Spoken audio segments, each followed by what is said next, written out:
இன்றைக்கு நம்ம பார்க்க போகிற பாடம் சீன வரலாற்றினுடைய முக்கியமான காலகட்டம். சீன வரலாற்றை மாற்றி அமைத்த முக்கியமான காலகட்டம். இந்த காலகட்டத்துக்கு முன்னாடி நடந்த விஷயங்கள் என்ன அப்படின்னு பார்க்க போறோம். அதாவது 20ஆம் நூற்றாண்டினுடைய தொடக்க காலம், 100 நாள் சீர்திருத்தங்கள், பாக்சர் கலவரம், மஞ்சு வம்சத்தினுடைய ஆட்சி வீழ்ச்சி அடையக்கூடிய நிலைமை, 1911ஆம் ஆண்டு புரட்சி, அதுல கோமிங்டன் கட்சியினுடைய பங்களிப்பு, இதை தான் நம்ம இன்னைக்கு பார்க்க போகிறோம். இது பார்க்கறதுக்கு முன்னாடி இதுக்கு முன்னாடி சூழ்நிலை எப்படி இருந்தது?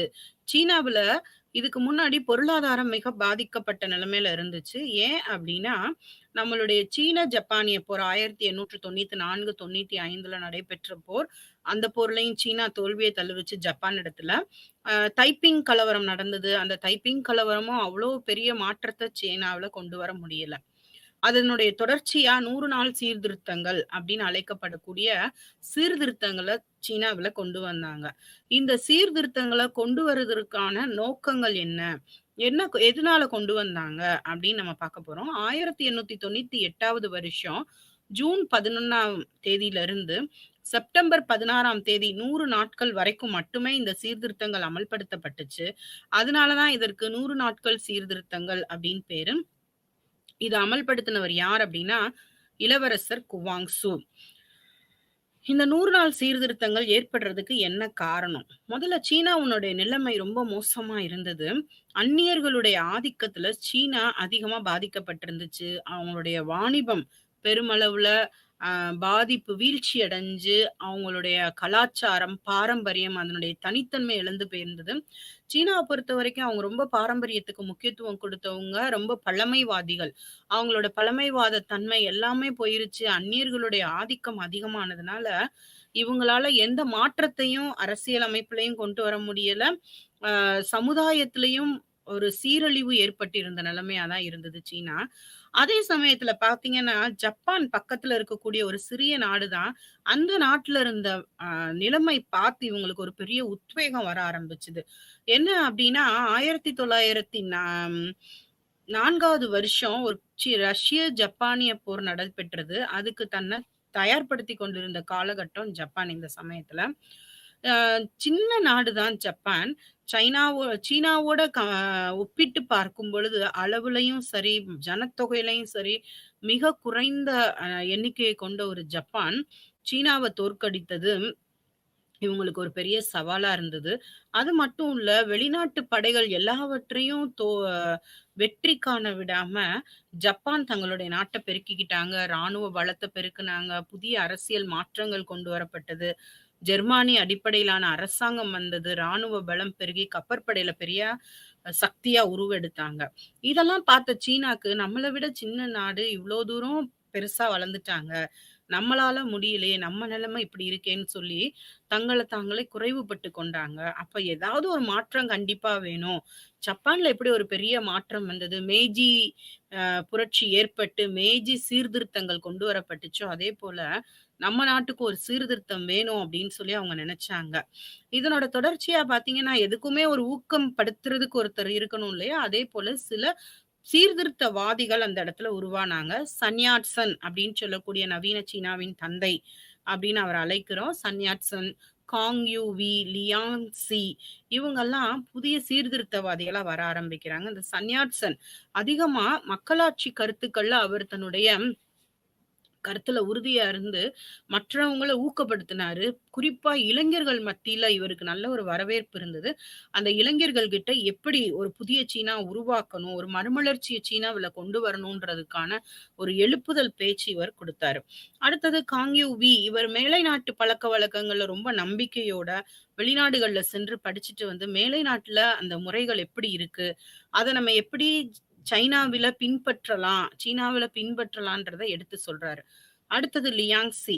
இந்த லியாங்சியை பொறுத்த வரைக்கும் கல்வி முறையும் அரசியல் அமைப்பும் கட்டாயம் வேணும். இன்னைக்கு ரஷ்யால ஒரு மாற்றம் வந்திருக்கு, ஜப்பான்ல ஒரு மாற்றம் வந்திருக்குன்னா காரணம் அரசியல் அமைப்பின் அடிப்படையிலான அரசாங்கம் தான். அதனால ஒரு அரசியல் அமைப்பின் அடிப்படையிலான அரசாங்கமும் மேற்கத்திய கல்வி முறையும் கட்டாயம் வேணும் அப்படின்னு சொல்லி இந்த லியாங்சி தன்னுடைய கருத்துக்களை வெளியிடுறாரு. சாங் சி துங் அடுத்த சீர்திருத்தவாதி. இவங்களும் ரொம்ப முக்கியமா சீர்திருத்தங்கள் வேணும், க சீனாவ காப்பாற்ற வேண்டுமென்றால் கட்டாயம் சீர்திருத்தங்கள் அவசியம் அப்படிங்கிறத எடுத்துரைத்தாரு. அடுத்தது பார்த்தீங்கன்னா, இளவரசி டோவேஜருடைய அதிகார கொள்கை. குவாங்ஷு அப்படிங்கிற இளவரசர் தான் அப்ப ஆட்சியில இருந்தாரு. இந்த இளவரசர் ரொம்ப இளமையானவர். ரொம்ப துடிப்பா கட்டாயம் சீனாவ நவீன சீனா உருவாக்கணும் அப்படின்னு ரொம்ப ஊக்கமா இருந்த ஒரு சீர்திருத்தவாதிகளுக்கு அ அம் அதிகாரமும், அடைக்கலமும் கொடுத்த ஒரு அரசர் அப்படின்னு சொல்லலாம். குவாங்ஷு. இவர் தன்னுடைய அ ம மனைவி அதாவது இளவரசி டோவேஜர் அப்படின்றவங்க, அவங்க ஒரு மஞ்சு அரசு அதிகாரியினுடைய மகளா இருந்தவங்க. ஒரு சந்தையில எதார்த்தமா அந்த குவாங்ஷு அரசரோடு ஏற்பட்ட அந்த காதல் நிமித்தமா 2 பேரும் கல்யாணம் பண்ணிக்கிறாங்க. இந்த மஞ்சு அரச வம்சத்துக்கு எப்பயுமே எப்படின்னா, மஞ்சு அரச வம்சம் அவங்களுக்குள்ள தான் திருமணம் செய்து கொள்ளுவாங்க. தாங்கள் தான் உயர்ந்தவங்க. மற்ற சீனர்கள காட்டிலும் மஞ்சு வம்சம் தான் உயர்ந்ததுன்ற எண்ணம் அவங்களுக்கு இருக்கு. அந்த எண்ணத்தோட இருந்தவங்க தான் இந்த டோவேஜர் அரசி. திருமணம் ஆன பிறகு குவாங்சு அரசர காட்டிலும் அவர் திடீர்னு இறந்து போகவே, அவங்க அடுத்து தன்னுடைய மகன் சிறிய பையனா இருந்ததுனால, இவங்க ஆட்சி பொறுப்பை ஏற்றுக்கொள்றாங்க. பின்னாடி அந்த அரசர் ஆட்சிக்கு வரும்போதும் சீர்திருத்தவாதிகள் இந்த டோவேஜர் அரசிக்கு பயந்துட்டு, அவங்களுடைய சட்டதிட்டங்களுக்கு கீழ்ப்படிஞ்சு தான் இருந்தாங்க. இந்த டோவேஜர் அரசிய பொறுத்தவரைக்கும், இவுங்க சீர்திருத்தங்களுக்கு முக்கியத்துவம் கொடுக்கல. ஏன் அப்டின்னா, இவுங்க ஒரு பழமைவாதி. மஞ்சு அரசாங்கத்தின் அடிப்படையில தான் ஆட்சி இருக்கணும். மஞ்சு அரசாங்க வம்சம் தான் ஆட்சி பீடத்துல இருக்கணும்னு அவங்க ரொம்ப உறுதியா இருந்தாங்க. தன்னுடைய அதிகாரத்தையோ, தன்னுடைய படைபலத்தையோ எங்கேயும் அவங்க விட்டுக் குடுக்க விரும்பல.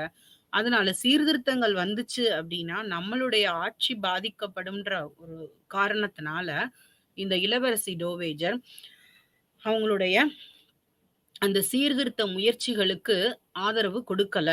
மறைமுகமா அவங்க அ ஸ் அ புதிய சீர்திருத்தவாதிகள், சீர்திருத்தம் கொண்டு வராத ஒரு கூட்டம் இருப்பாங்க இல்லையா? அவங்களுக்கு ஆதரவு கொடுக்குறாங்க.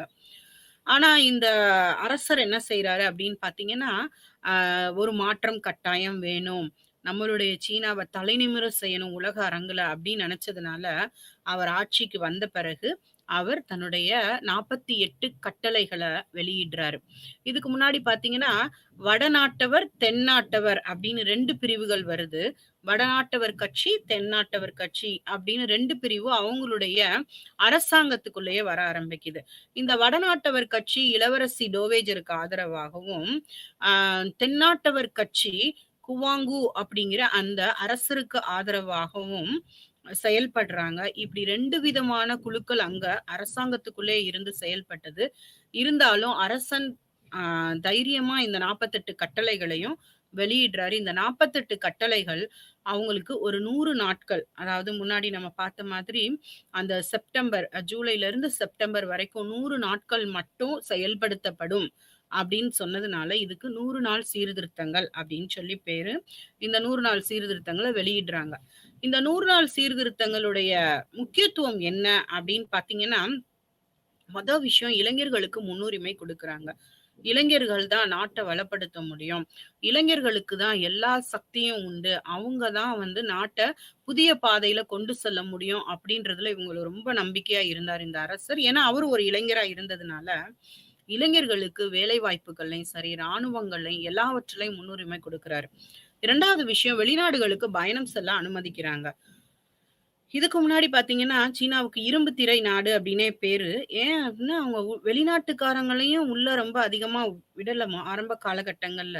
இவங்களும் வெளிநாடுகளுக்கு ரொம்ப பயணம் செய்யல. ஸோ கடல் கடந்து சென்று வெளிநாடுகளுக்கு பயணம் செய்றாங்க. கல்வி முறைகள கற்றுக்கொள்றாங்க. அரசியல் முறைகள கற்றுக்கொள்றாங்க. பிரான்ஸ், ஜெர்மனி, அமெரிக்கா, பிரிட்டன் போன்ற நாடுகளுக்கு தன்னுடைய மாணவர்கள அனுப்புறாங்க. அந்த இளைஞர்கள் போயி அங்க உள்ள பாடங்களையும், தொழில் பயிற்சி முறைகளையும், அரசாங்க முறைகளையும் படிச்சுட்டு வராங்க. வந்தவங்க இங்க ஒரு மாற்றத்த கொண்டு வருவாங்க அப்படிங்கிறதுக்காக வெளிநாடு பயணங்களுக்கு அவங்களுக்கு அனுமதி அளிக்கப்பட்டுச்சு. அடுத்தது நிர்வாகத்துல சில மாற்றங்கள் கொண்டு வரப்படுது. நிர்வாகத்துல மத்திய அரசு, மாநில அரசு அதாவது மத்திய அரசுக்கு கீழ்ப்பட்ட உள்ளாட்சி பிரிவுகள தனியா பிரிக்கிறாங்க. அரசாங்கமும் மத்திய அரசாங்கமும், உள்ளாட்சி அரசாங்கம் அதாவது மாநில அரசாங்கமும் இணைந்து செயல்படணும். அப்படிங்கிறதுக்காக 2 நிர்வாக வசதிக்காக 2 பிரிவா பிரிக்கிறாங்க. 2 மத்திய அரசாங்கத்துக்கும், மாநில அரசாங்கத்துக்கும் இடையில நல்ல உறவு நிலைய வளர்க்கறதற்கான சூழ்நிலைகள அதிகப்படுத்துறாங்க. நிர்வாகத்துல கொண்டு வரப்பட்ட புதிய மாற்றங்கள், ஒரு நேர்மையான நிர்வாகத்துக்கு அங்க வழிவகுக்கும் அப்படிங்கிற நம்பிக்கையில இந்த நிர்வாக மாற்றங்களும் கொண்டு வராங்க. இதற்கு முன்னாடி பார்த்தீங்கன்னா, அந்த உயர்குடி பிரபுக்கள் அவங்க தான் இதுல ஆதிக்கத்துல இருந்தாங்க. இப்ப உயர்குடி பிரபுக்கள் மட்டும் இல்லாம, சாமானிய மக்களுக்கும் பிரதிநிதித்துவம் கொடுக்கப்படும் அப்படிங்கிற ஒரு விஷயத்த அவங்க இங்க முன்வைக்கிறாங்க. அடுத்ததா கல்வி. கல்வியில ஒரு பெரிய மாற்றம் ஏற்பட்டுச்சு. வெளிநாட்டுக்கு போயிட்டு வந்த மாணவர்கள், வெளிநாட்டுல இருந்த அந்த கல்வி முறைய இங்க கொண்டு வரணும். மேற்கத்திய கல்வி முறைய புகுத்தணும் அப்படிங்கிறதுல நோக்கமா இருந்தாங்க. பள்ளிகள், கல்லூரிகள் உருவாக்கப்பட்டுச்சு. பீஹிங்ல மத்திய பல்கலைக்கழகம், அதாவது சீன தலைநகர் பீஹிங்ல மத்திய பல்கலைக்கழகம் ஒண்ணு ஏற்படுத்தப்பட்டுச்சு. சீன புத்தகங்கள அவங்க மொழிபெயர்ப்பு செய்ய ஆரம்பிக்கிறாங்க. பல மொழிகள்லயும் மொழிபெயர்ப்பு செய்யப்படுது சீன புத்தகங்கள். இதுவரைக்கும் வெளிய வராத சீன கதைகள், சீன பண்பாடு, சீன நாகரிகம் உலகத்துக்கு தெரியணும் அப்படின்னா, நம்மளுடைய புத்தகங்கள் மொழிபெயர்க்கப்படணும் அப்படிங்கிறதுனால அவங்க சீன புத்தகங்கள மொழிபெயர்க்க ஆரம்பிக்கிறாங்க. அது மட்டும் இல்ல, உயர்கல்வி கூடங்கள், ஆரம்ப பள்ளிக்கூடங்கள், பெண்களுக்கான கல்வி நிலையங்கள் எல்லாமே உருவாக்கப்படுது. கோமிங்டன், மற்ற முக்கியமான பகுதிகள் கேண்டான், அந்த பகுதிகள் எல்லாம் பீகிங் போன்ற பகுதிகள்ல கல்லூரிகளும் ஏற்படுத்தப்படுது. இவங்க எல்லா பாடங்களும் குறிப்பிடத்தருது. இதுக்கு முன்னாடி பார்த்தீங்கன்னா, கன்ஃப்யூசியஸ் கொள்கைகள் தான் அதிகமா பாடத்திட்டங்கள்ல இருந்தது. இப்போ மற்ற எல்லா பாடங்களும் உள்ளுக்குள்ள அ புகுத்தப்பட்டு மாணவர்களுக்கு முக்கியத்துவமா படிக்கிறதுக்கு அத்தன வாய்ப்புகளும் குடுத்தாங்க. அடுத்தது போக்குவரத்து. போக்குவரத்து மற்றும் தகவல் தொடர்புல ஒரு பெரிய மாற்றம் ஏற்படுது. ரயில் பாதைகள், இருப்பு பாதைகள் அமைக்கிறாங்க. பல சாலை வசதிகள், அதாவது வணிகம் பெருகணும் அப்படின்னா, கண்டிப்பா சாலைகள் பெருகணும். அதனால சாலைகள பெருக்குவதற்கான வசதிகள செய்து கொடுக்குறாங்க. போக்குவரத்துல ஒரு பெரிய மாற்றம். நெறைய பாலங்கள் கட்டப்படுது. இருப்பு பாதைகள் போடுறதுக்கான வழிகள ஏற்பாடு செய்து, இருப்பு பாதைகள அதிகமா போட ஆரம்பிக்கிறாங்க. இது மட்டும் இல்லாம தகவல் தொடர்புல தந்தி முறை அறிமுகப்படுத்தப்பட்டு, ஒருத்தருக்கு ஒருத்தர் தொடர்பு ஏற்படுத்திக் கொள்வதற்கான வாய்ப்புகள உருவாக்கி கொடுக்குறாங்க. அடுத்தது பத்திரிகை சுதந்திரம், எழுத்து சுதந்திரம் கொடுக்கப்பட்டது. பத்திரிகைகளுக்கெல்லாம் தைப்பிங் கழகத்தின் போது ஏற்பட்ட பிரச்சனைகள்னால பத்திரிகை சுதந்திரம் முடக்கப்பட்டிருந்தது. ஆனா இப்ப பத்திரிகைக்கு சுதந்திரம், முழு சுதந்திரம் வழங்கப்பட்டது. அவங்க அரச பற்றி எழுதுவதற்கு கூட உரிமைகள் அவங்களுக்கு கொடுக்கப்பட்டுச்சு. இந்த பத்திரிகை சுதந்திரம் மட்டும் இல்லாம எழுத்து சுதந்திரம், பேச்சு சுதந்திரமும் அவங்களுக்கு கொடுத்தாங்க. அடுத்தது நெறைய வங்கிகள் திறக்கப்பட்டுச்சு. பொதுவா வங்கிகள் அப்படின்னாலே கடன் கொடுத்து தொழில் வளர்ச்சிய பெருக்குறது அப்படிங்கிற ஒரு அடிப்படையிலாக வங்கிகள அதிகமா பெருக்குறாங்க. விவசாயிகளுக்கு, தொழில் ஆரம்பிக்க விரும்பக்கூடிய தொழில் முனைவோர்களுக்கு வங்கிகள் மூலமா கடன் பெற்று தர்றதுக்கு ஏற்பாடு செய்யப்பட்டது. பொருளாதாரத்த பெருக்கணும். நம்ம வாணிபம் ரொம்ப அ மோசமான நிலைமையில இருக்கு. அத எப்படியாவது பெருக்கணும் அப்படின்னு சொல்லி நெனச்சு, பொருளாதார வளர்ச்சித் துறை அப்படின்னு ஒரு துறைய ஏற்படுத்துறாங்க. இந்த துறை என்ன அப்படின்னா, இந்த துறையில அவங்க இந்த துறை மூலமா வாணிபத்துக்கு என்னெல்லாம் புதிய முயற்சிகள் எடுக்கலாம்? துறைமுகங்கள்ல என்ன தேவைகள் சரி செய்யப்படணும்? இந்த மாதிரி விஷயங்கள் எல்லாம் பார்த்து, பொருளாதாரத்த முன்னேற்றம் பார்க்குறாங்க. அடுத்தது நீர்ப்பாசன வசதிகள எப்படி பெருக்கலாம்? விவசாயத்த பெருக்குறதுக்கு என்ன செய்யலாம்? அப்படிங்கிற நடவடிக்கைகளும் மேற்கொள்ளப்பட்டுச்சு. இந்த 100 நாள் சீர்திருத்தங்கள் ஒரே அ பரபரப்பை ஏற்படுத்துச்சுன்னு சொல்லலாம் சீனாவுல. ஏன்னா புதிய புதிய சீர்திருத்தங்கள் கொண்டு வந்தாங்க. இந்த சீர்திருத்தங்கள்னால என்ன தாக்கம் ஏற்பட்டுச்சு? சீனாவுல 100 நாள் சீர்திருத்தங்கள் கொண்டு வந்ததனுடைய விளைவுகள் என்ன? அப்படின்னு பார்க்க போறோம். இந்த 100 நாள் சீர்திருத்தங்களுடைய தாக்கம் பெருசா ஒண்ணும் இல்ல. ஆனா, இந்த சீர்திருத்தங்கள் மூலமா மக்களுக்கு ஒரு விழிப்புணர்வு ஏற்பட ஆரம்பிச்சுது. இளைஞர்கள் மத்தியில நம்ம நாடு, நம்மளுடைய தேசம் அப்படிங்கிற ஒரு உத்வேகம் வர ஆரம்பிச்சுது. இந்த சீர்திருத்தங்கள் மூலமா வெளிநாட்டினுடைய பிடியிலிருந்து எப்படியாவது சீனாவ காப்பாற்றணும்.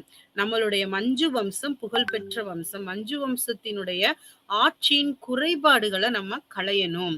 இந்த மஞ்சு வம்சத்தினுடைய ஆட்சி மாறி நல்ல ஒரு மக்களாட்சி அடிப்படையிலான அரசு அமையும் போது நம்ம நாடினுடைய நிலைமை மாறும் அப்படின்னு சொல்லி அவங்க நினைச்சாங்க.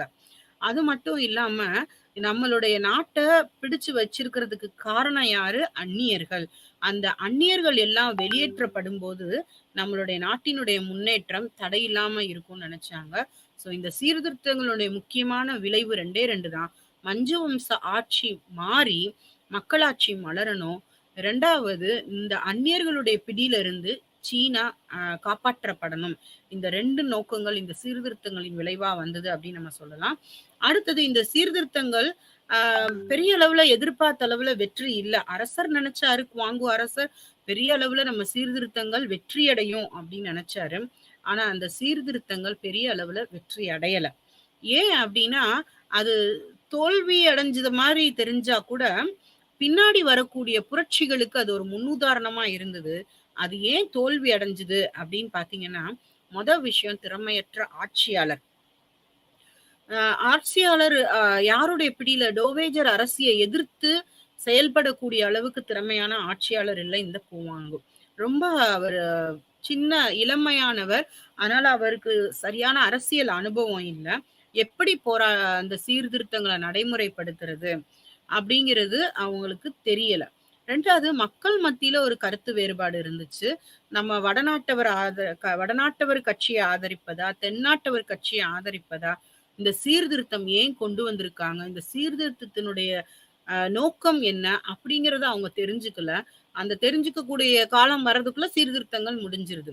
சோ மக்கள் மத்தியில சரியான கருத்துக்கள் அங்க எடுத்து சொல்லப்படல. இதுதான் சீர்திருத்தம், இந்த சீர்திருத்தத்தை நம்ம கொண்டு வர போறோம், இதனால இன்ன விளைவுகள் நடக்கும்னு சொல்லி அரசாங்கம் சார்பாகவோ அரசன் சார்பாகவோ போய் சொல்வதற்கான ஆட்கள் இல்லைங்க.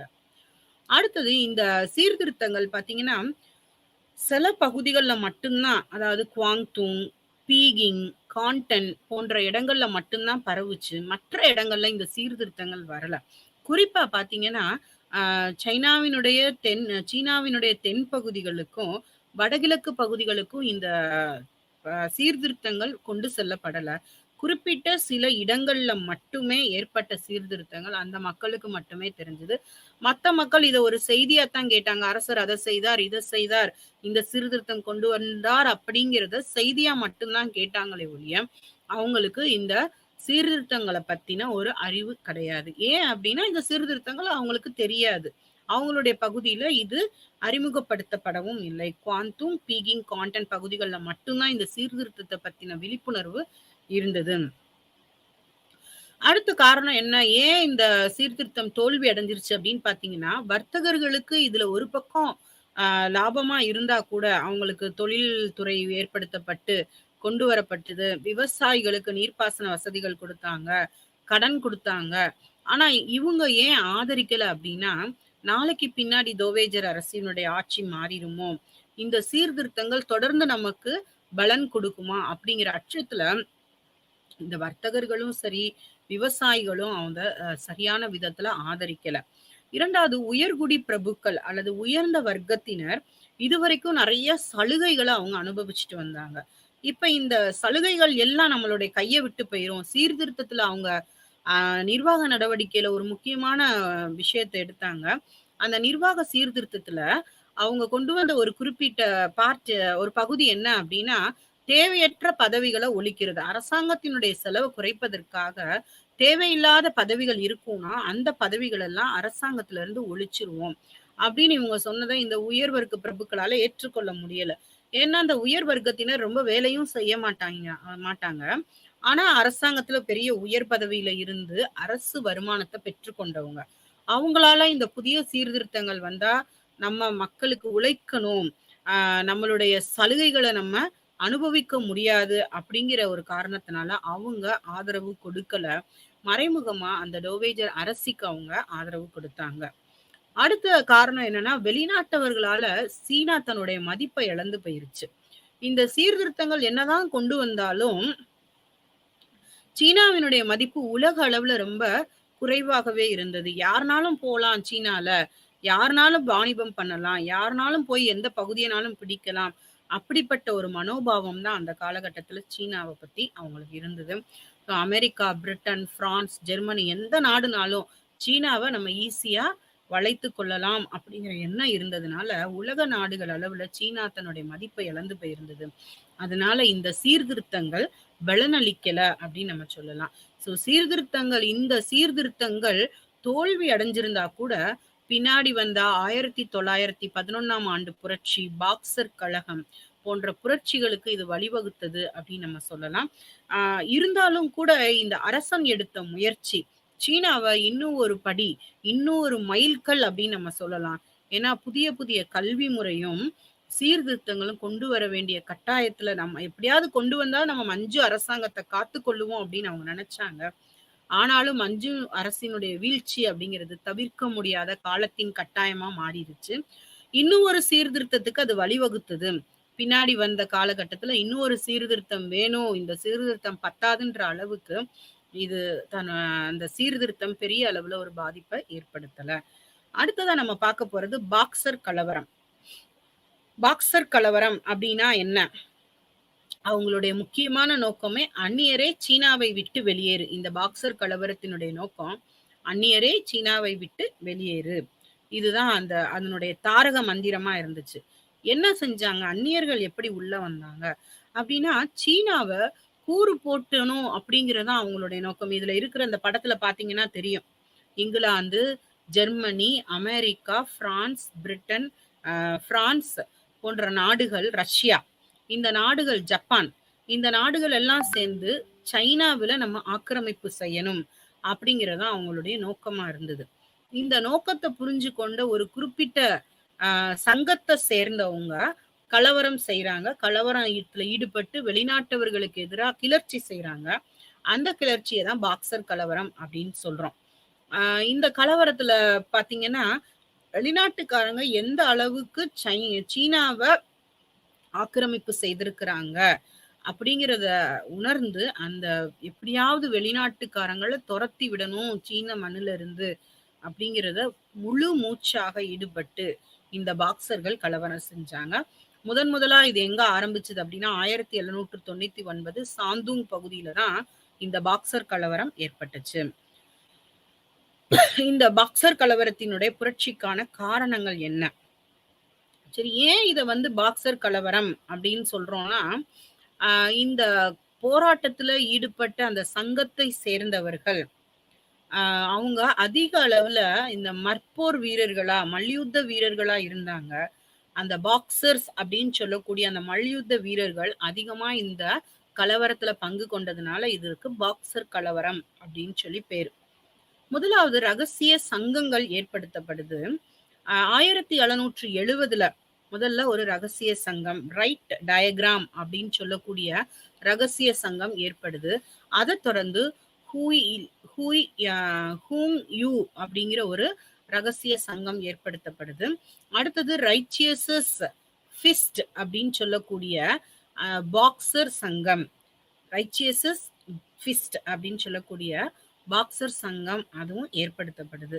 ஸோ இந்த மாதிரி ரகசிய சங்கங்கள் ஏன் ஏற்படுத்தினாங்கன்னா, சீனாவில் மாற்றம் கொண்டு வரணும், நம்ம அந்நிய மண்ணில் எவ்வளவு துன்புறுத்தப்படுறோம், இவங்களை எதிர்க்கிறதுக்கு கட்டாயம் ஒரு அமைப்பு வேணும் அப்படிங்கிறதுக்காக சீனாவில் இந்த ரகசிய சங்கங்கள் ஏற்படுத்தப்பட்டு அந்நிய ஆட்சிக்கு அந்நிய மக்களுக்கு எதிராக ஒரு போர்க்கொடி தூக்கணும் அப்படிங்கிறத நோக்கமா கொண்டு பல ரகசிய சங்கங்கள் செயல்பட ஆரம்பிச்சுது. 1770 இருந்து இந்த சங்கங்கள் உருவாகி மக்கள் மத்தியில அந்நியர்களை குறித்த வெறுப்பையும் எதிர்ப்பையும் அவங்க கிட்ட அவங்க பேசிக்கொண்டே இருந்தாங்க. அடுத்தது கிறிஸ்தவ மதத்துக்கு மாறினாங்க நிறைய பேர். கிறிஸ்தவ மதத்துக்கு மாறின மக்களை பார்த்தா இந்த பாக்சர்கள் அப்படின்னு சொல்லக்கூடிய அந்த புரட்சியாளர்களுக்கு வெறுப்பா இருந்தது. நம்மளுடைய பாரம்பரியம் கலாச்சாரத்தெல்லாம் இவங்க பின்பற்றல. அதாவது கிறிஸ்தவ மிஷினரிகள் இங்க வந்தாங்க, சின்ன சின்ன உள்ளூர் கிராமங்கள்லயும் இவங்களுடைய திருச்சபைகள் பெருகுச்சு, இவங்களுடைய சபைகள் கட்டப்பட்டுச்சு, நிறைய மக்கள் மாற்றத்தை ஏற்படுத்தி கொண்டாங்க. அந்த சீன மக்கள் மத்தியில கிறிஸ்தவ சமயத்துக்கு ஒரு நல்ல வரவேற்பு இருந்தது. இத பார்த்த இந்த பாக்ஸர்களுக்கு கோவம் வருது. ஏன்னா, இவங்க சீன திருவிழாக்கள கொண்டாட விடல. சீன பாரம்பரிய, பண்பாடு, பழக்கவழக்கங்கள் இதெல்லாம் இவங்க பின்பற்றல. அப்படின்னு சொல்லி அவங்களுக்கு எதிரா முதல்ல போர்க்கொடி தூக்குறாங்க. அந்த கிறிஸ்தவ மிஷனரிமார்கள் மேல இருந்த கோபங்கள விட, கிறிஸ்தவ மதத்துக்கு மாறுன சீனர்கள் மேல அவங்களுக்கு அதிக அளவு கோவம் இருந்தது. ஸோ இவங்க என்ன செய்றாங்க, கிறிஸ்தவ சபைகள தாக்குறாங்க. அந்த திருச்சபைகள் எல்லாவற்றையும் அடிச்சு நொறுக்குறாங்க. இந்த மாரி உட்பூசல் இருந்துகிட்டே இருந்தது. கிறிஸ்தவ மதத்துக்கு மாறுறதுனால சீன கலாச்சாரமும், பண்பாடும் பாதிக்கப்படும் அப்படிங்கிற எண்ணம் இவங்களுடைய புரட்சிக்கு காரணம் ஆயிடுச்சு. இது ஒரு மனமாற்றம் தான். மதமாற்றம் ஆகல அப்படிங்கிறத அவங்க வந்து எடுத்து சொல்றாங்க மக்கள்கிட்ட. ஆ இந்த மாதிரி நீங்க பின்பற்றுனீங்க அப்படின்னா, நம்மளுடைய சீன பண்பாடு அழிஞ்சிரும் அப்படின்னு சொல்லி அவங்க சொல்றாங்க. ஆனா இந்த மக்கள் கேட்கல. இது அவங்களுக்குள்ள வெறுப்பா மாறி, இது ஒரு காரணமா இருந்தது. 3வது சீன மக்கள் துன்புறுத்தப்படுறாங்க. எப்படி துன்புறுத்தப்படுறாங்க அப்படின்னு பார்த்தீங்கன்னா, வெளிநாடுகளுக்கு நெறைய சீனர்கள் வேலைக்காக செல்றாங்க. எப்படி போறாங்க அப்படின்னா, மலேயா, மலேசியா அப்படின்னு சொல்லக்கூடிய மலேயா, அமெரிக்கால அதிக அளவு சீனர்கள் வேலைக்கு போறாங்க. கிட்டத்தட்ட ஆயிரக்கணக்கான 3000 மக்கள் அமெரிக்கால இருந்தாங்க. ஆ மலேசியாவில ஒரு 1500 பேர் சீனர்கள் வேலைக்கு போறாங்க. இந்த சீன மக்கள் அங்க ரொம்ப இழிவா பார்த்தாங்க.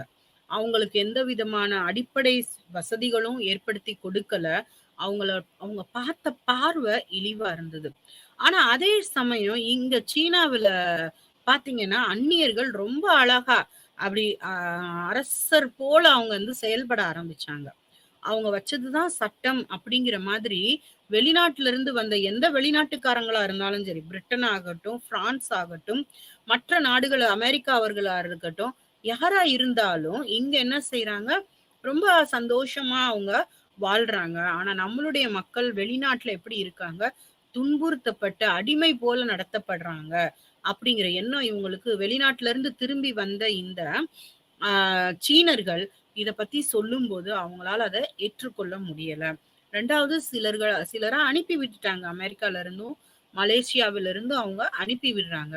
அவங்க இங்க வந்து குமுறுறாங்க. எங்கள அப்படி கஷ்டப்படுத்துனாங்க, இப்படி கஷ்டப்படுத்துனாங்கன்றத இந்த பாக்ஸர்களால ஏற்றுக்கொள்ள முடியல. இது ஒரு காரணமா இருந்தது. அடுத்தது வெளிநாட்டவர்களால பிரிக்கப்பட்ட சீனா, பிரிக்கப்படுமோன்ற அச்சம். வெளிநாட்டவர்கள் எல்லாரும் இங்க வந்து இருக்காங்க. அப்ப சீனா பிரிக்கப்பட்டுருமோ? அப்படிங்கிற ஒரு பயம் சீன மக்கள் கிட்ட இருந்துச்சு.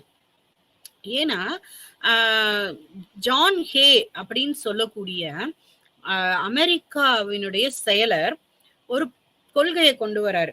ஆங்கிலத்துல ஓப்பன் டோர் பாலிசி அப்படின்னு சொல்லுவாங்க. திறந்த வெளி கொள்கை.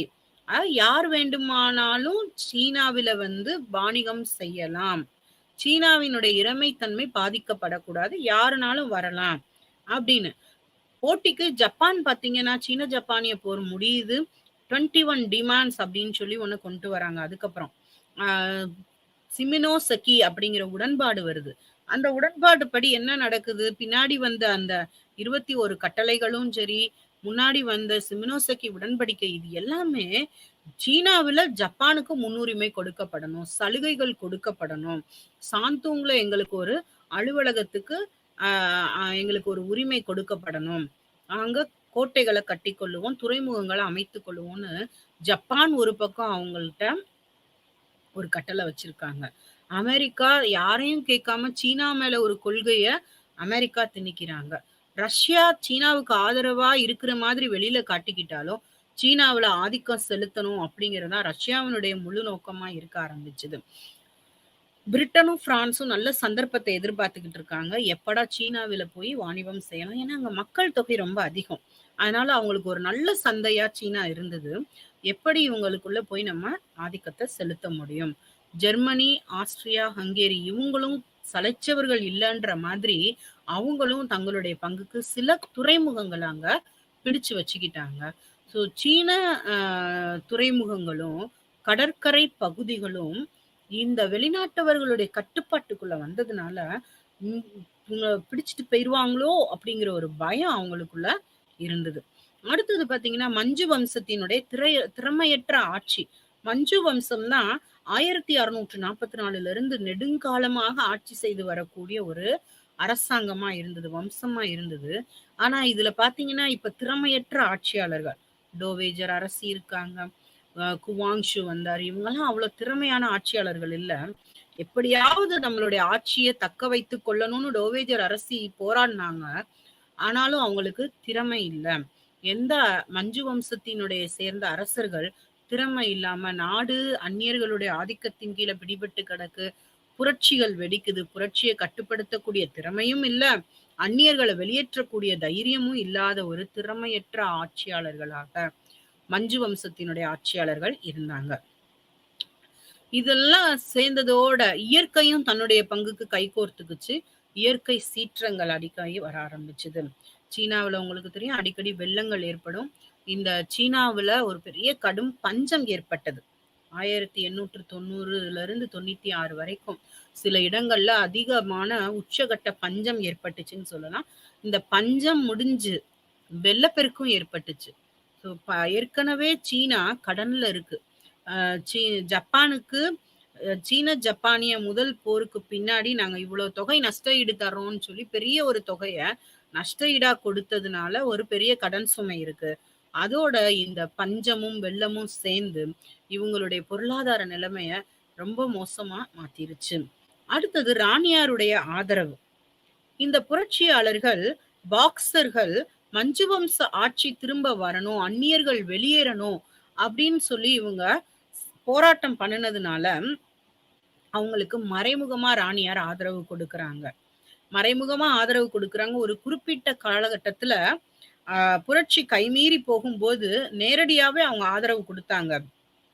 ஆனா, அந்த ஆதரவும் அவங்களுக்கு பெரிய அளவுல பலன் கொடுக்கல இந்த பாக்சர்களுக்கு. இந்த ராணியாருடைய ஆதரவு வெளிநாட்டவர் மத்தியில அவங்களுக்கு ஒரு வெறுப்ப தான் சம்பாதித்து கொடுத்தது அப்படின்னு நம்ம சொல்லலாம். ஸோ இந்த கிளர்ச்சி இத்தன காரணங்களினால, நம்ம மேற்பார்த்த இத்தன காரணங்கள்னால புரட்சி வெடிக்குது. இந்த புரட்சிக்கு அப்புறம் முக்கியமான நிகழ்வுகள் நடக்குது. இந்த கிளர்ச்சி எங்கெங்க ஆரம்பிக்குது அப்படின்னு பார்த்தீங்கன்னா, அ ஜப்பானுடைய மைய பகுதிகள்லாம் நடக்க ஆரம்பிக்குது இந்த புரட்சி.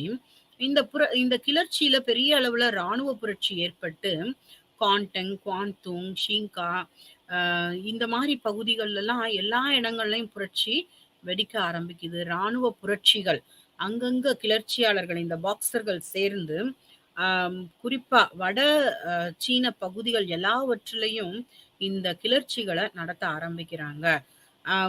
1500 வெளிநாட்டவர்கள் ஒ ஆய 1899ஆம் ஆண்டு 1500 வெளிநாட்டவர்கள் நவம்பர் மாசம் 11ஆம் தேதி இறந்து போறாங்க.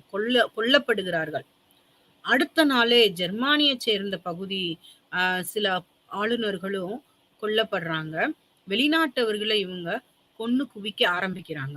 அப்ப இங்க வெளிநாட்டவர்கள் இருக்கிறாங்க இல்லையா? அவங்க இந்த கிளர்ச்சிய எப்படியாவது ஒடுக்கணும். ஏன்னா, ஒரு நாளுக்கு ஒரு நாள் வெளிநாட்டவர்கள இவங்க கொன்னு குவிக்க ஆரம்பிக்கிறாங்கன்னோன, இந்த வெளிநாட்டவர்கள் அதாவது ஐரோப்பிய கண்டத்த சார்ந்து மக்கள் பிரிட்டன், பிரான்ஸ், ரஷ்யா, ஜெர்மனி, அ ஆசிய நாட்டச் சேர்ந்த ரஷ்யாவும் இவங்களோட கூட்டுல இணைஞ்சுக்கிட்டாங்க. ஜப்பானும் இணைஞ்சுக்கிட்டாங்க. ரஷ்யா, ஜப்பானும், பிரிட்டன், பிரான்ஸ், ஜெர்மனி இவங்களோடயே சேர்ந்து ஒரு கூட்டணி அமைக்கிறாங்க. இந்த பாக்சர்கள் அப்படின்னு சொல்லக்கூடிய இந்த குத்துச்சண்டை வீரர்கள நம்ம எப்படியாவது தோற்கடிக்கணும் அப்படின்னு சொல்லி ஒரு முடிவு கட்டி, எல்லாரும் தங்களுடைய படைகள கொடுக்க முன்வராங்க. அவங்க நல்ல தேர்ச்சி பெற்ற படைகள ஆயிரக்கணக்குல படைகள அனுப்பி விடுறாங்க. ஆஸ்திரியா, ஹங்கேரி தங்களுடைய படை வீரர்களை அனுப்பி இவங்களுக்கு உதவி செய்றாங்க. ஸோ அத்தன வெளிநாட்டுக்காரங்களும் சேர்ந்து இந்த பாக்சர்கள் அப்படின்னு சொல்லக்கூடிய புரட்சியாளர்கள தோற்கடிக்கிறாங்க. தோற்கடிச்சு கழகம் ஒடுக்கப்படுகிறது. அரசன் இதற்கு ஆதரவா இருந்தான். டோவேஜர் அரசி இவங்க மறைமுகமான ஆதரவ அவங்களுக்கு புரட்சியாளர்களுக்கு கொடுத்தாலும், அந்த புரட்சி வெற்றி பெற முடியல. இப்ப என்ன நடக்குது அப்படின்னா, இந்த பாக்சர் வீரர்கள் எல்லாம் ஒடுக்கப்படுகிறாங்க. முடிவுல பாக்சர் புரோட்டோகால் அப்படின்னு சொல்லக்கூடிய பாக்சர் ஒப்பந்தம் கையெழுத்தாகுது. இதுல வெளிநாட்டு பிரதிநிதிகள் எல்லாம் கலந்து கொள்றாங்க. சீனாவில இருந்து சீனா சார்பாக லீ ஹங்சங் அப்படிங்கிறவர் கலந்து கொள்றாரு. இந்த பாக்சர் ஒப்பந்தத்தில என்ன நடக்குது அப்படின்னு சொல்லி பார்த்தீங்கன்னா, இந்த ஒப்பந்தத்தின்படி அ இந்த கிளர்ச்சியில ஈடுபட்டவங்களுக்கு கடுமையான தண்டனைகள் வழங்கப்படணும். அ சீனா ஒரு பெரிய நஷ்ட ஈடு, அதாவது நஷ்ட ஈட்டு தொகைய இந்த கிளர்ச்சியினால அவங்க அடைந்த பாதிப்புகளுக்கு கொடுக்கணும். அ சீனாவில வெளிநாட்டு சீனாவினுடைய துறைமுக பகுதிகள்ல வெளிநாட்டவர்கள் வெளிநாட்டு அலுவலகம் அமைப்பதற்கு உரிமை கொடுக்கணும். வெளிநாட்டு பிரதிநிதிகள் சீனாவுல தங்குவதற்கு அனுமதி கொடுக்கணும். சீனாவுல அ திருச்சபைகள் இயங்குவதற்கு அவங்க பழையபடி அனுமதி கொடுக்கணும். பீஹிங் ஒப்பந்தம் அது ஏற்கனவே போடப்பட்டது தான் பீஹிங் ஒப்பந்தம். அதனுடைய சரத்துக்கள் திரும்ப பரிசீலிக்கப்பட வேண்டும். இப்படி சில விதிகள அவங்க கொண்டு வராங்க. ஆக வெளிநாட்டுக்காரர்கள துரத்தணுன்ற நோக்கத்துல ஆரம்பிக்கப்பட்ட இந்த பாக்சர் கலவரம், அவங்களையே வெற்றி பெற வைத்தது அப்படின்னு நம்ம சொல்லலாம். இந்த பாக்சர் கழகம் தோல்வி அடைஞ்சதுக்கான காரணங்கள் என்ன அப்படின்னு பார்த்தோம்னா, இதுல வட சீனாவை சேர்ந்த மக்கள் மட்டும்தான் வந்து பங்கேற்றாங்களே ஒழிய, தெற்கு பக்கத்துல உள்ள தென் சீன பகுதிகளுக்கு இப்படி ஒரு கலவரம் நடந்ததாகவோ, இதுல இதெல்லாம் நடந்தது, இப்படி தோல்வி அடைஞ்சுட்டாங்க, இப்படி அடிக்கப்பட்டாங்கன்ற எந்த விவரங்களும் தெரியல. தெற்கு சீனா இதுல பங்கேற்கவே இல்ல. இதனால என்னன்னா, இவங்களுக்கு வெறும் செய்தியாக மட்டும்தான், அங்க ஏதோ நடக்குது அப்படிங்கிற ஒரு விஷயம் மட்டும்தான் இவங்களுக்கு தெரிஞ்சதே ஒழிய, தெற்கு சீனா பங்கேற்கவே இல்ல. அடுத்ததா சீன ராணுவம்.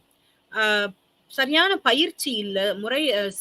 திறமையற்ற அரசர் இருந்ததுனால, அவங்களுக்கு நல்ல பயிற்சிகள கொடுக்க தவறிருச்சு அரசாங்கம். அ அடுத்தடுத்த போர்கள்ல ஏற்பட்ட தோல்வி. தைப்பிங் கழகம், சீன ஜப்பானிய போர், மற்ற அத்தன போர்கள்ல ஓபியம் போர், அபினி போர்ன்னு சொல்லக்கூடிய 1வது அபினி போர், 2வது அபினி போர், இப்படி எல்லா போர்க்களங்கள்லயும் அவங்க தோல்வியற்ற பிறகாவது, அரசாங்கம் முறையான நடவடிக்கை எடுத்து ராணுவத்த பயிற்சி அளித்திருக்கணும். ஆனா அவங்க அதையும் செய்யல. ஸோ நல்ல ஒரு ராணுவ பயிற்சியும் சீன ராணுவத்திற்கு கொடுக்கப்படல. காலாட்படை தெளிவில்லாத ஒரு காலாட்படையா இருந்தது. லிங்ஸி அப்படின்னு சொல்லக்கூடிய அந்த தலைவர் புரட்சி நடக்கும்போது தன்னுடைய காலாட்படைய பயன்படுத்த தவறிட்டாரு. அதுவும் முக்கியமான ஒரு காரணமா அமைஞ்சிருச்சு. ஸோ நல்ல பயிற்சி பெற்ற சீன ராணுவம் இல்ல. கடைசியா பார்த்தீங்கன்னா, இந்த போராட்டத்த நடத்துவதற்கு சரியான தலைவர் இல்ல. ஒரு தலைவர் இருந்து போராட்டத்த நடத்தினா, முறையான செய்திகள் தொடர்பு கொள்ளப்படும். ஆனா, எந்த தலைவரும் இதுல இல்ல. பாக்சர்கள் அப்படின்னு சொல்லக்கூடிய ஒரு கூட்ட மக்கள் இருந்தாங்களே ஒழிய, அடுத்து இவங்களுடைய நோக்கம் வெளிநாட்டுக்காரங்கள தொரத்தணும். தொரத்துன பிறகு எப்படிப்பட்ட ஆட்சிய அமைக்கணும்? என்ன மாதிரி ஆட்சிய அமைக்கணும்? மஞ்சு வம்சத்தினுடைய ஆட்சி, இந்த கொடூரமான மஞ்சு வம்சத்தினுடைய ஆட்சியே நிலைக்கணுமா? இல்ல மஞ்சு வம்ச ஆட்சி மாற்றப்படணுமா? குடியாட்சி வரணுமா? எந்த விதமான சரியான ஆட்சி முறைகளும் அவங்களுக்கு தெளிவுபடுத்தப்படல. ஒரு நோக்கத்தோட போறாங்க. நோக்கம் முடிஞ்ச பிறகு வெளிநாட்டவர் வெளியேறிட்டா நம்ம என்ன செய்யணும்? அப்படிங்கிற விஷயங்கள் அவங்களுக்கு சொல்லப்படல. சோ இந்த கிளர்ச்சியினுடைய பாக்சர் கலவரத்தினுடைய விளைவுகள் அப்படின்னு பார்க்கும்போது மக்கள் மஞ்சு அரசாங்கத்த வெறுக்கிறாங்க. இப்படி ஒரு பெரும் புரட்சி நடந்தா கூட, ஒரு கலவரம் நடந்தா கூட, இந்த கலவரத்த அடக்கக்கூடிய அளவுக்கு அரசாங்கத்துக்கு திறமை இல்லை. இவ்வளவு வருஷம் ஆட்சியில இருந்திருக்காங்க. 17ஆம் நூற்றாண்டுல இருந்து ஆட்சியில இருந்தவங்க 3 நூற்றாண்டு காலங்களா நாட்ட ஆட்சி செய்தவங்க ஒரு கலவரத்த அடக்க முடியல. திறமையான நிர்வாகம் இல்ல அப்படின்னு மக்கள் மஞ்சு அரசாங்கத்த வெறுக்கிறாங்க. 2வது அவங்களுடைய பொருளாதாரம் மிக சரிந்த நிலைமையில இருந்துச்சு. ஏற்கனவே பல போர்கள கண்டு துவண்டு போயிருந்திருக்கு மக்களுக்கு. பஞ்சம் வேற, வெள்ளம் வேற, இப்ப வேற அதிகப்படியான நஷ்ட ஈடுகள கொடுக்க வேண்டிய ஒரு சூழ்நிலை. குறிப்பா எல்லா நாடுகளும் நஷ்ட ஈடு வாங்குனாங்க. ஆனா, அதுலயும் ஜப்பான் தனக்கு ஒரு சிறப்பு நஷ்ட ஈட வாங்கிக்கிடுச்சு. ஆக இவங்களுடைய பொருளாதாரமும் மிக பெரிய அளவுல பாதிக்கப்பட்டது. மக்கள் மஞ்சு வம்சத்த வெறுத்தாங்க. பொருளாதாரம் சரிஞ்சிருச்சு. ஆக பாருங்க, எல்லா வெளிநாட்டுக்காரங்களும் போயிட்டாங்க இப்ப. கிட்டத்தட்ட எல்லா வெளிநாட்டுக்காரங்களும் நாங்க வெளியில இருந்து வாணிப தொடர்பு வச்சுக்கிறோம். சீனாவினுடைய உள் விவகாரங்கள நாங்க தலையிடல. எங்களுடைய படைகள நாங்க பெருக்கிக்கிறோம். அப்படின்னு எங்களுடைய படைகள நாங்க வெளியேற்றிக் கொள்கிறோம். அப்படின்னு சொல்லி ஒதுங்கி நின்னு நாகரீகமா வெளிய போனாங்க. ஆனா இந்த ரஷ்யா, சீனாவுக்கு ஆதரவாக குரல் கொடுத்தாலும் தன்னுடைய படைகள வெளியேற்றவில்லை. தன்னுடைய ராஜதந்திர சூழ்ச்சினால படைகள உள்ள வச்சு ஒரு மறைமுக தந்திரத்தோடயே செயல்பட்டது அப்படின்னு சொல்லலாம். ஸோ இதுதான் வந்து கிளர்ச்சியினுடைய முக்கியமான விளைவுகள். இதுக்கடுத்து என்ன நடக்குது அப்படின்னா, இந்த மஞ்சு வம்சத்தினுடைய அரசி அவங்க நல்லா தெரிஞ்சுக்கிட்டாங்க. இப்போ மஞ்சு வம்சத்த நம்ம காப்பாத்தல அப்படின்னா, மஞ்சு வம்சத்தினுடைய வீழ்ச்சி ரொம்ப மோசமா இருக்கும் அப்படின்னு நினைச்சுட்டு அவங்க என்ன செய்றாங்க, எப்படியாவது இந்த அரசாங்கத்த வலுப்படுத்த வேண்டிய கட்டாயம் நமக்கு இருக்குன்னு நினைச்சாங்க. அத தொடர்ந்து என்ன செய்றாங்கன்னா, அரசாங்கத்துல புதிய மாற்றங்கள கொண்டு வரணும் அப்படின்னு வலுப்படுத்த நினைக்கிறாங்க. அப்போ அந்த அரசாங்கத்துல 2 விதமான சீர்திருத்தங்கள் கொண்டு வர்றாங்க. சீர்திருத்தங்கள கொண்டு வரணும் அப்படின்னு இவங்க முயற்சி செய்றாங்க.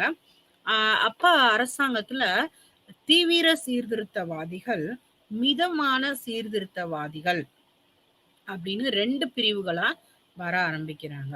இந்த சீர்திருத்தவாதிகளே இவங்களுக்கு விருப்பம் கிடையாது.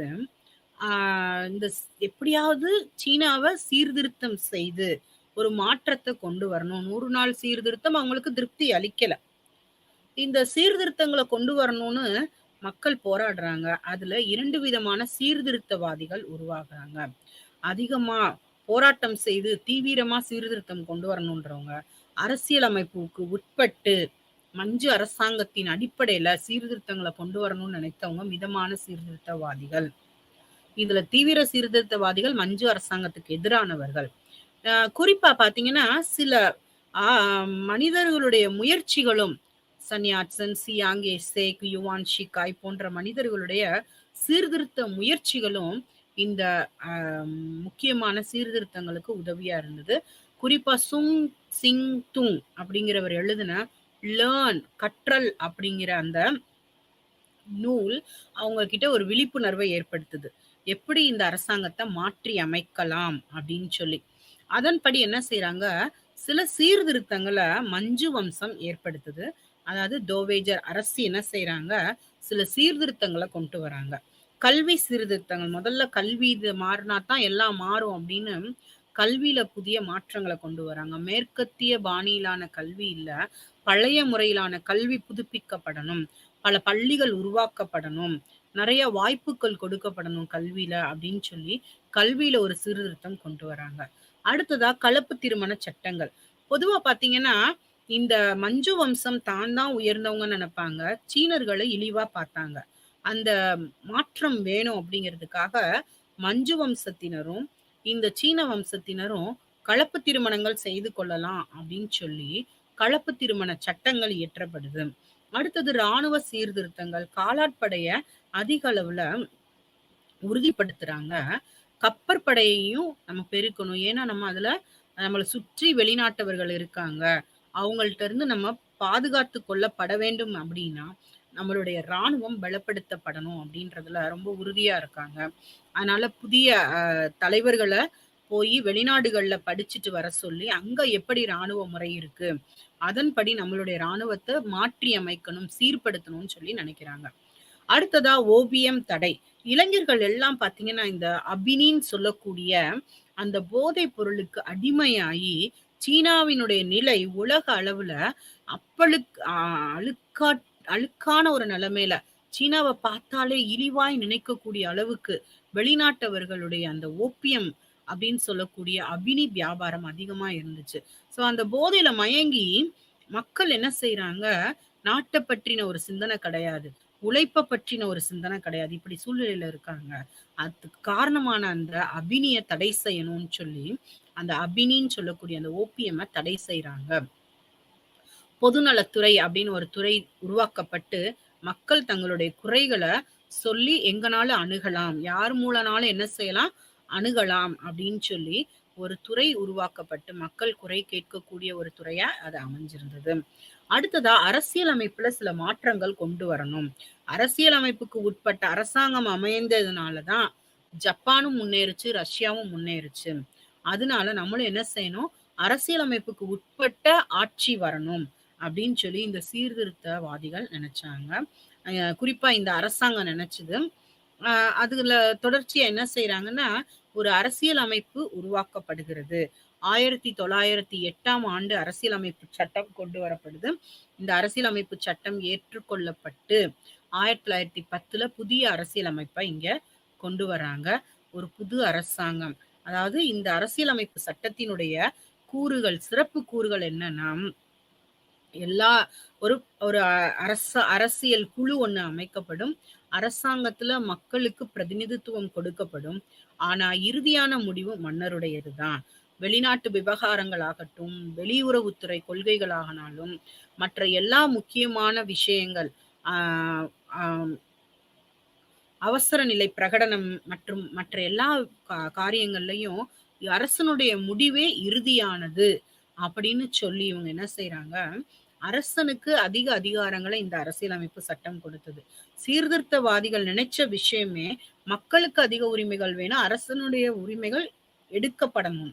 ஆனா இந்த அரசியலமைப்பு சட்டம் எதிர்பார்த்த அளவுல இல்லாம வித்தியாசமா அரசியல் அமைப்பு அரசியலமைப்பின் மேல் முழு அதிகாரமும் அரசனுக்கு உண்டு அப்படிங்கிறத வெளிப்படுத்துறதா இருந்தது. சோ இந்த அரசியல் அமைப்பு சீர்திருத்தங்களை மஞ்சு அரசாங்கம் கொண்டு வந்து நம்மளுடைய ஆட்சியை நம்ம காப்பாத்திக்கலாம் நினைச்சாங்க. அந்த அதனாலதான் மன்னனுக்கு முழு அதிகாரத்தையும் அந்த அரசியலமைப்பு வைத்திருந்தது. ஆனா எல்லாத்தையும் செய்தாலும் மக்கள் திருப்தி அடையவில்லை. சீனா ஒரு புதிய மாற்றத்துக்கு தன்னை தயார்படுத்தி கொண்டது. அதனால அந்த 1911ஆம் ஆண்டு புரட்சி அப்படிங்கிறது தவிர்க்க முடியாத ஒன்றாக மாறிடுச்சு. 1911ஆம் ஆண்டு புரட்சி. இந்த புரட்சி ஏன் சீன வரலாற்றுல முக்கியமான ஒரு காரியமா இருக்கு அப்படின்னு பாத்தீங்கன்னா, ஒரு நவீன சீனாவுக்கு உருவாவதற்கு அடித்தளமிட்ட புரட்சி இது அப்படின்னு சொல்லலாம். ரஷ்ய புரட்சி ஏற்படுறதுக்கு முன்னாடியே இந்த சீன புரட்சி ஏற்பட்டுச்சு. இந்த சீன புரட்சினால என்னதான் மாற்றம் வந்தது அப்படின்னு பாத்தீங்கன்னா, இந்த புரட்சி ஒரு மஞ்சு வம்சத்தினுடைய ஆட்சிய சீனாவிலிருந்து எடுத்து போட்டது. 1600 காலகட்டங்கள்ல இருந்து 1644ல இருந்து மஞ்சு வம்சம் ஆட்சி பண்ணிக்கிட்டு இருந்தாங்க. கிட்டத்தட்ட பாத்தீங்கன்னா ஒரு 250 300 ஆண்டு கால ஆட்சி, 250 கால ஆட்சி முடிவுக்கு கொண்டு வரப்பட்ட ஒரு மாபெரும் புரட்சின்னு இத சொல்லலாம். மன்னராட்சியினுடைய சிறப்பம்சங்கள் ஒளிந்து போன காலகட்டத்துல புரட்சியாளர்கள் இத தோற்றுவித்து இந்த புரட்சியை கொண்டு வந்தது ஒரு பெரிய முக்கியத்துவம் வாய்ந்ததா கருதப்படுகிறது. அது மட்டும் இல்லாம இந்த சீனாவுல ஏற்பட்ட புரட்சி உலக அளவுல எதிரொலிப்பு செய்து ரஷ்ய புரட்சிக்கும் வித்திட்டது. அது மட்டும் இல்லாம முதல் உலக போருக்கு முன்னாடி இருந்த சூழ்நிலைகள்ல சீனாவை யாருமே என்ன செய்யலைன்னா கண்டுகொள்ளல. அதனால இவங்களுடைய உள்நாட்டு பிரச்சனைகள்ல எந்த வெளிநாட்டவரும் உள்ள நுழைய முடியல. இந்த புரட்சி முழுக்க முழுக்க சீனர்களுக்காக செய்து கொண்ட புரட்சி அப்படின்னு சொல்லலாம். இந்த புரட்சியினுடைய வெற்றி அங்க ஒரு மக்களாட்சியை, குடியாட்சியை உருவாக்குவதற்கு வழிவகை செய்தது. முதலாவது பார்த்தோம் அப்படின்னா 1911ஆம் ஆண்டு புரட்சிக்கான காரணங்கள் பொருளாதார காரணங்கள். உணவு பற்றாக்குறை அதிகமா இருக்கு. சீனர்கள் அதிக பொருட்களை வெளிநாட்டுக்காரங்களுக்கு ஏற்றுமதி பண்ணிடுறாங்க. 2வது உணவு அவங்களுக்கு சாப்பிடுறதுக்கே தேவையான அடிப்படை வசதிகள் கூட அவங்களுக்கு இல்ல. சரியாக உடுப்பதற்கு உடை இல்லை, உண்பதற்கு உணவு இல்லை. இப்படி உணவு பற்றாக்குறை அதிக அளவுல அங்க ஏற்பட ஆரம்பிச்சுது. சாப்பிடுறதுக்கு என்ன செய்வோம்னு மக்கள் திணற ஆரம்பிச்சுட்டாங்க. அடுத்தது பஞ்சமும் வெள்ளமும் அவங்களுக்கு அதிகமா அடுத்த சுமையை ஏற்படுத்துச்சு. இதுவும் அவங்களுக்கு ஒரு பொருளாதாரத்துல பெரிய பாதிப்பை ஏற்படுத்தினது. அடுத்தது மக்களுக்கு கன வரிகளை போடுறாங்க. அதிக அளவு வரிகளை அரசாங்கம் மக்கள் மேல திணிக்கிறாங்க. ஏன்னா இப்ப ஏற்கனவே சீன ஜப்பானிய போர் முடிவுல பெரும் தொகையை கடனா கொடுப்பதற்கு ஒத்துக்கொண்டது சீனா. இப்போ வெளிநாட்டுக்காரங்களோட பாக்சர் ஒப்பந்தத்தின் அடிப்படையில எல்லா வெளிநாட்டுக்காரங்களுக்கும் பணத்தை கொடுக்கணும். ஜப்பானுக்கு இன்னும் அதிகமா கொடுக்கணும். அப்ப இவ்வளவு பெரிய தொகையை அவங்க கடனா கொடுக்கணும் அப்படின்னா அதை யார் மேல திணிக்கிறாங்க? இந்த வரிகள் மேல. குறிப்பா தொழில் வரி மேலதான் அதிகமா திணிக்கிறாங்க. தொழில் வரி, சுங்க வரி. இந்த 2 வரிகள்லயும் அவங்க அதிகமா திணிக்கிறாங்க. இந்த வெளிநாட்டவர் செலுத்தக்கூடிய வரிகள் எல்லாவற்றையும் ரத்து செஞ்சிடுறாங்க. ரத்து செஞ்சது மட்டும் இல்லாம சுங்க வரி வெளிநாட்டவர்கள் கொடுக்க வேண்டாம். அதற்கு பதிலா நாம குடுக்கணும். 7.5% வரி அப்படிங்கிறதையும் அவங்க அந்த பாக்சர் ஒப்பந்தத்தின் அடிப்படையில முடிவு செய்றாங்க. ஸோ வெளிநாட்டுக்காரங்களுக்கு கொடுக்க வேண்டிய வரிகளுக்காக இவங்களுக்கு அதிக அளவுல வரி கொடுக்கப்பட்டது. அந்த வரிச்சுமைய மக்களால தாங்கிக் கொள்ள முடியல. அடுத்தது அரசியல் காரணங்கள். சில வர்க்க பிரிவுகள் அங்க இருக்கு. அங்கேயே 2 பிரிவா இருக்காங்க. எப்படின்னா, அவங்க வடநாட்டவர் தனியா, தென்னாட்டவர் தனியா. சீனாவிலே பார்த்தீங்கன்னா, வட சீனாவுக்கும், தென் சீனாவுக்கும் ஒரு பிரிவு இருக்கிற மாதிரியே, அவங்களுக்குள்ள சில ஆதிக்க பிரிவுகள், சமுதாயத்துக்குள்ள ஒரு பிரிவுகள். குறிப்பா பார்த்தீங்கன்னா, மஞ்சு வம்சத்துக்கும், மற்ற சீன வம்சங்களுக்கும் இடையில ஒரு பெரிய பிளவு. மஞ்சு வம்சம் நாங்க தான் உயர்ந்தவங்கன்ற நோக்கத்துல, சீனர்கள அவங்க எந்த காரியங்கள்லயும் மதிக்கிறது கிடையாது. அவங்களுக்கு முக்கியத்துவம் கொடுக்கறது கிடையாது. அதே மாரி சீனர்கள் மஞ்சு வம்சத்த அந்நியர்களாவே தான் பார்த்தாங்களே ஒழிய, தங்களுடைய சொந்த ஆட்சியாளர்களா அவங்க பார்க்கல. ஸோ இந்த வர்க்க பிரிவும் கூட அவங்களுக்குள்ள ஒரு ஒற்றுமை இல்லாததற்கு முக்கியமான காரணம் அப்படின்னு சொல்லலாம். அடுத்தது மாநில ஆளுநர்கள். எல்லா மத்திய அரசாங்கம் சரியில்ல அப்படிங்கிற பட்சத்துல, மாநில ஆளுநர்கள் சுதந்திரமா தங்கள அறிவிச்சு கொண்டாங்க. அவங்களுக்குள்ள ஒரு சுதந்திர வேட்கை வர ஆரம்பிக்குது. ஏன் நம்ம மத்திய அரசாங்கமே சரியில்ல, நாம ஏன் மாநிலத்துல சுயமா இருக்கக்கூடாதுன்ற உணர்வு வந்ததுனால, அவங்களே சொந்த அரசர்கள் போல தங்கள பாவிச்சு மாநிலங்கள்ல செயல்பட ஆரம்பிக்கிறாங்க. அடுத்தது உங்களுடைய ராணுவம். ரொம்ப மோசமா, பலவீனமா போயிருச்சு. ராணுவத்துக்கு முறையான பயிற்சியும் இல்ல. அடுத்து தோல்வி, அடி வாங்கி வாங்கி அந்த ராணுவம் ரொம்ப பலவீனமாயிடுச்சு. அந்த ராணுவத்தினால ஒண்ணும் செய்ய முடியல.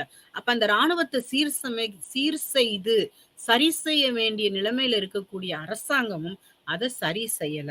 அதனால சட்டம் ஒழுங்கும் சரிய ஆரம்பிச்சிருச்சு. நாட்டுல எங்க பார்த்தாலும் கொலை, கொள்ளை, புரட்சி, போராட்டம், வீடுல நடக்கிறவங்கள தீய வச்சு எரிச்சிடுறாங்க. வீட்டுக்குள்ள பூட்டி வச்சு கொளுத்திடுறாங்க. சண்டை, பிரச்சனைகள். ஸோ சட்டம் ஒழுங்கு சீர்குறைவு. அடுத்தது வெளிநாட்டினுடையவருடைய கீழ வர்த்தகத்தினுடைய ஏகபோகம். வெளிநாட்டவர் தான் வர்த்தகத்துல ஃபுல்லா அவங்க பிடிச்சு கொள்ளுகிறாங்க. இல்ல டாஹூ அப்படிங்கிற ஆற்று துறைமுகத்துல ஆரம்பிச்சு, பீஹிங் கடற்கரை பகுதிகள்ல ஃபுல்லா கோட்டைய கட்டிடுறாங்க. கடற்கரை துறைமுகங்கள் எல்லாம் வெளிநாட்டினருடைய வசமாயிடுச்சு. வெளிநாட்டு கப்பல்கள் வந்த மாதிரியும், போன மாதிரியும் தான் இருந்தது. அவ்வளவு தூரம் அவங்க வெளிநாட்டவர்களுடைய வர்த்தகம் அங்கதான் ஆதிக்கத்துல இருந்தது அங்க. அடுத்தது பார்த்தீங்கன்னா, தேசிய எழுச்சி உருவாகுது அங்க. நெறைய ரகசிய இயக்கங்கள் கொண்டு வராங்க. இந்த ரகசிய இயக்கங்கள் எப்படியாவது அந்நியர் ஆதிக்கத்த ஒழிக்கணும், வெளிநாட்டவர் போகணும், அவங்களுடைய வாணிப ஏகபோகம் ஒடுக்கப்படணும் அப்படின்னு ரகசியமா செயல்பட ஆரம்பிச்சாங்க. மஞ்சு அரசாங்கத்த வீழ்த்தணும்னு சில ரகசிய சங்கங்கள் ஏற்படுத்தப்பட்டது. மக்கள் கிட்ட ஒரு நாட்டுப்பற்று. பக்கத்துல பார்க்குறாங்க, அந்த ஜப்பான் மக்கள் எப்படி இருக்காங்க? ஒரு ஒரு ஒரு நம்ம நாட்டுல பாக்சர் கழகத்த அடக்குறதுக்கு, வெளிநாட்டுல இருந்து வேற வேற பகுதிகள்ல இருந்து வந்த ஐரோப்பியர்கள் ஒற்றுமையா ஒன்று கூடி நம்மள ஒடுக்குனாங்க. ஆனா நம்ம சீனர்கள் வடபகுதி, தென்பகுதி நம்ம ஒற்றுமையா சேர்ந்து அவங்கள எதிர்க்கலையே! அப்படின்ற அந்த ஒரு நாட்டுப்பற்று அவங்களுக்குள்ள வர ஆரம்பிக்குது. போக்குவரத்து, தகவல் தொடர்பு அவங்களுக்கு அதிகமா கிடைக்குது.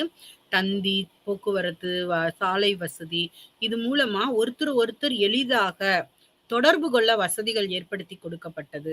முக்கியமா மேற்கத்திய கல்வி. இந்த மேற்கத்திய கல்வி தான் அவங்களுக்குள்ள என்ன செய்யுது? ஒரு மாற்றத்த கொண்டு வருது. ஒரு விடுதலை அமைப்பு. நம்ம நாடு நமக்குத்தான் அப்படிங்கிற அந்த உணர்வுல அவங்க என்ன செய்றாங்க? இந்த புரட்சிய தொடங்குறாங்க. 1911ஆம் ஆண்டு புரட்சிய. இதுக்கு உடனடி காரணம் என்ன அப்படின்னு பார்த்தீங்கன்னா, இருப்பு பாதை. இந்த புகை வண்டிகள் அப்படின்னு சொல்லக்கூடிய ரயில் வண்டிகள் அப்ப போறதுக்காக புகை வண்டி பாதை தடங்கள் போடப்படுது. இந்த இருப்பு பாதை தடங்கள்ல பார்த்தீங்கன்னா, சில சீன முதலாளிகளும், ஏகபோக வர்த்தகர்களும் தான் முதல்ல அவங்க குடுத்துருக்காங்க. உரிமை வாங்கியிருந்தாங்க அரசாங்கத்துல. ஆனா பின்னாடி பாருங்க, அந்த அரசாங்கத்துல என்ன செஞ்சுடுறாங்க, இத வெளிநாட்டவருக்கு குடுத்துடுறாங்க இந்த உரிமைய. அப்ப அதனால பாதிக்கப்பட்ட இந்த உள்நாட்டு உயர் குடி இனத்தவர்களும், அந்த முதலாளிகளும் நம்ம போட்ட பணமெல்லாம் வேஸ்ட் ஆயிடுச்சு, வீணாயிடுச்சுன்னு சொல்லி, அவங்க என்ன செய்றாங்க, புரட்சியில இறங்குறாங்க. இந்த புரட்சி தொடர்ந்து அதிகமா ஏற்படுது. முதல்ல செஸ்வான்ல இந்த கிளர்ச்சி நடக்குது. தொடர்ந்து ஹன்கோவ், கான்டன் போன்ற பகுதிகள்ல இந்த கிளர்ச்சி நடந்து கடைசியில பார்த்தீங்கன்னா, எல்லா பகுதிகள்லயும் இந்த கிளர்ச்சி நடைபெறுது. இந்த புரட்சில பாருங்க நெறைய ராணுவ வீரர்கள் ஈடுபடுத்தப்பட்டு, ஏகப்பட்ட இழப்புக்கள். அவங்க தரப்புலயும் நெறைய இழப்புக்கள். புரட்சியாளர்களும் என்ன செய்றாங்க, நெறைய பேர் இறந்து போறாங்க. இதனுடைய புரட்சியினுடைய முடிவு மஞ்சு வம்சத்துல இப்ப பார்த்தீங்கன்னா, அரசரும் இறந்து போயிர்றாரு. அவங்களுடைய அத்தையும் இறந்து போயிர்றாங்க. கடைசியில 6 வயது சிறுவன் தான் அங்க ஆட்சியாளரா இருக்கிறார். அந்த குவான் ஷூ அப்படிங்கிற அந்த அரசன் தான் இருக்காரு. அவர் பெருந்தன்மையா தன்னுடைய பதவிய விட்டு குடுத்துட்டு, இங்க ஒரு குடியாட்சி மலர்வதற்கு வழி கொடுக்கிறாரு. அப்ப அங்க குடியாட்சியில யுவான் ஷிகே அப்படிங்கிறவர் முதலாவதாக ஆம் நான்கில நான்கேல என்ன செய்றாங்கன்னா, ஆட்சியாளரா முதலமைச்சராக வர்றாரு. சன் யாட்சன் அவர் பீஹிங்லயும், யுவான் ஷிகே நான்கிங்லயும் பெரிய தலைவர்களாக இருக்காங்க. இப்ப 2 பகுதியும் ஒண்ணு சேர்ந்து ஆட்சி பண்ணணுன்றதுக்கான முயற்சிகள் எடுக்கப்படுது. இப்ப என்ன செய்றாங்க, மன்னருக்கு $40,00,000 வரைக்கும் அவங்களுக்கு ஓய்வூதியம் கொடுக்கப்படும். அவங்க அரச பரிவாரத்த வைத்துக் கொள்ளலாம். அரசனுக்கு எல்லா மதிப்பும், மரியாதையும் கொடுக்கப்படும். முக்கியமான நிகழ்வுகள்ல அரசர் கௌரவிக்கப்படுவார் அப்படின்னு சொல்லி அரசனுக்குரிய மரியாதைகள குடுத்தாங்களே ஒழிய, உரிமைகள கொடுக்கல. புரட்சியினுடைய விளைவினால மஞ்சு வம்சத்தினுடைய ஆட்சி முடுக்கப்பட்டது. அரசன் தொடர்ந்து கௌரவிக்கப்படுவார் அப்படின்னு சொல்றாங்க. ஆனா இந்த மஞ்சு வம்சத்தினுடைய வீழ்ச்சிக்கு என்ன காரணம் அப்படின்னு சொல்லி பார்த்தோம்னா, அதிகமான பிரபுத்துவம். அதுவும் மத்திய அரசாங்கத்தினுடைய பலவீனம், நிர்வாகம் ஒழுங்குபடுத்தப்படாத நிலை, அதிகமான மக்கள் தொகை. இந்த மக்கள் தொகையை கட்டுப்படுத்தக்கூடிய அந்த திறமையும் இல்ல. மக்கள் தொகைக்கு ஏற்ற விதத்துல புதிய திட்டங்கள கொண்டு வரக்கூடிய திறமையும் மஞ்சு வம்சத்துக்கு இல்ல. பலவீனமான ராணுவம். அதோட இந்த தவஜார் ராணி எப்படியாவது அந்த மஞ்சு வம்சத்த கட்டி காப்பாத்திரலாம்னு நெனச்சாங்க. ஆனா அவங்களும் முடிந்த அளவுக்கு காத்தாங்க. அவங்க இறந்த பிறகு இந்த மஞ்சு வம்சத்தினுடைய வீழ்ச்சி தவிர்க்க முடியாததாயிருச்சு.